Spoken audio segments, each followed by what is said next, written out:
When it comes to losing body fat, I'm sure you understand the basics. Eat healthy, stay active, all that standard advice. But if you're struggling to lose weight the way you want, today I'm gonna give you the 5 easiest things you can do to start losing fat faster. So the first thing you wanna do is you gotta stop relying on cardio to get where you wanna be. Your body adapts relatively quickly to cardio, and that means in order to keep seeing results, you have to just keep doing more and more all the time, and you get less out of the same amount of cardio. Now, I'm not saying you shouldn't do any cardio, and I'll talk more about this in the 4th step. You just don't want to be relying on cardio. So instead, you want to make your primary focus strength training. There's a few different reasons for this. One, the more muscle you have on your frame, the faster your metabolic rate is going to be. So you're just going to burn more calories at rest. Two, while you may burn more calories during a cardiovascular exercise, what happens is your heart rate comes up, you burn more calories, your heart rate comes back down again, and you stop burning additional calories. With strength training, you burn some calories during the exercise, you burn more calories having more muscle, but you also get something called EPOC, which stands for excess post-exercise oxygen consumption. And what happens is your body for the next about 48 hours continues to burn extra calories above its normal baseline as your body tries to recover.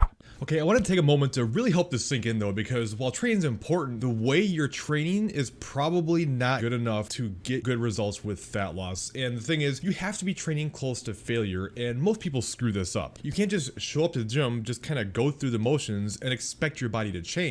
So let me show you what I mean by this. I decided to record this set of mine where I was doing sets of 8 and I took the last set to failure. What I often see is the last rep someone does has the same speed as the first couple reps, and they stop as soon as it feels somewhat difficult. But if you're training close to failure, those last couple reps will slow down dramatically and be a big struggle. So even as someone who's lifted consistently for 16 years now, and I was recording this set, I was sure on the 9th rep you see, that was gonna be the last one and I would fail on number 10. But to my surprise, I was actually able to grind out the 10th rep. And then after that, the weight got stuck and I couldn't complete a full rep, which is what training to failure actually means. Training to failure doesn't mean training until it feels like you can't do more. It means you literally fail the rep before the full completion of that rep. Now, I'm not saying you should be training to failure all the time. In fact, research has shown you can get just as good results leaving 1 to 3 reps in the tank as actually training to failure. But the thing is, if you never actually truly fail in the middle of a rep, you don't know what close to failure feels like. And for so many people, they leave so much in the tank, you're not going to get a whole lot out of your training. And let me explain why this is so important, not just for muscle building, but actually fat loss. Remember that EPOC I was talking about earlier, where your metabolic rate stays elevated, and it does this for about 48 hours after you're done training. But the reason you get that increase in metabolic rate is because you're recovering from that tough training. But if you're leaving several in the tank, if you're just showing up and doing the same reps and the same sets for the same weight, and you're not really pushing yourself, your body has nothing to recover from. It's already adapted to this, so you're probably not going to get much, if any, of that EPOC. Okay, now I'll send you back to the other me.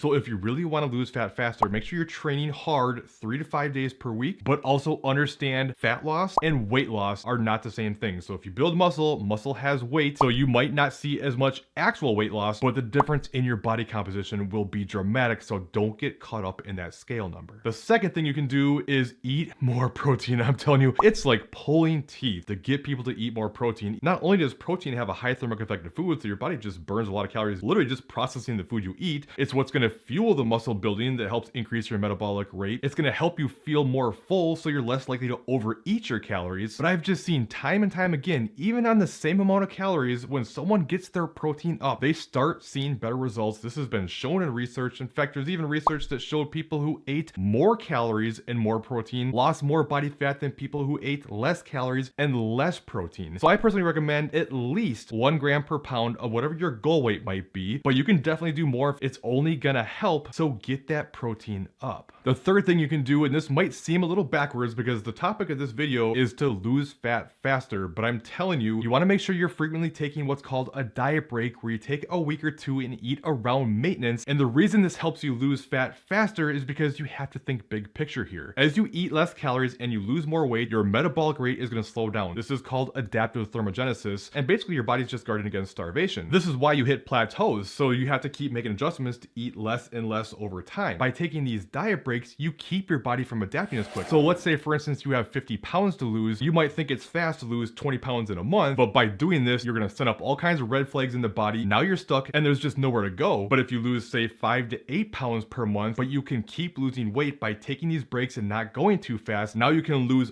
all 50 pounds. So I have plenty of videos on this topic. I actually have a whole playlist on diet breaks you can check out. But to keep it simple for this video, what you want to do is every roughly 4 to 8 weeks, bump your calories up to around maintenance, or at least make a 300 to 500 calorie increase, cut your cardio roughly in half, and allow your body to thrive. The fourth thing you can do is walk more. And you might think, what are you talking about? You just said not to over rely on cardio. I believe cardio and walking are different. Now, I'm not saying walking doesn't count as cardio. It's just different than more traditional forms like going out for a jog, elliptical, and things where you're just trying to get your heart rate up, as your body doesn't seem to adapt as much, and it's also much easier on the body, so it doesn't wear you down so much. Now, I know I talk about walking all the time. I just did a video on it. If you missed it, I'll put it in the description. So typically I recommend around 7 to 10,000 steps per day, but of course it just depends. Check out that other video. The fifth thing you can do to see better fat loss, and this is probably the one that kills most people's progress more than anything, and that's making sure you're accurately accounting for everything you're eating. And I'm not saying you have to be perfect, but if you're being pretty sloppy, which is easy to do, you have to understand your target calories is not what gets you results. It's the calories you actually consume. And one thing I see all the time is people say, I can't lose weight and I'm only eating 1,200 calories, but they're doing that maybe 5 or 6 days a week and then having massive cheats on the weekend and don't understand why they can't lose weight. I'm not saying you can't have more calories on those days, and you can do high and low day calories. Make sure your weekly average is about the same. So this is more of like a refeed approach, but you just don't want to fall into this all or nothing mentality where you're either perfectly on your diet or you're completely off your diet. So you want to make sure you're being more accurate. And this does include, though, things like measuring your portion sizes, at least with the more calorie dense things. If you're just taking a spoonful of peanut butter and counting it as one serving, I got news for you. It could even be 4 servings. And now we're talking about hundreds and hundreds of calories that are not being accounted for. So it is actually a good idea to take a week or two and just make sure you are spot on, accounting for everything and just making sure so you can see. And then that gives you the tool to understand where things really are and how to proceed without having to be quite so diligent all the time. Now, with all that being said, I did mention in the very beginning of this video, you already know you should be eating healthy to lose weight. However, there are 7 foods that, while they're healthy, they could easily be sabotaging your weight loss efforts. So to find out what they are, make sure you check out this top video up here, and I'll see you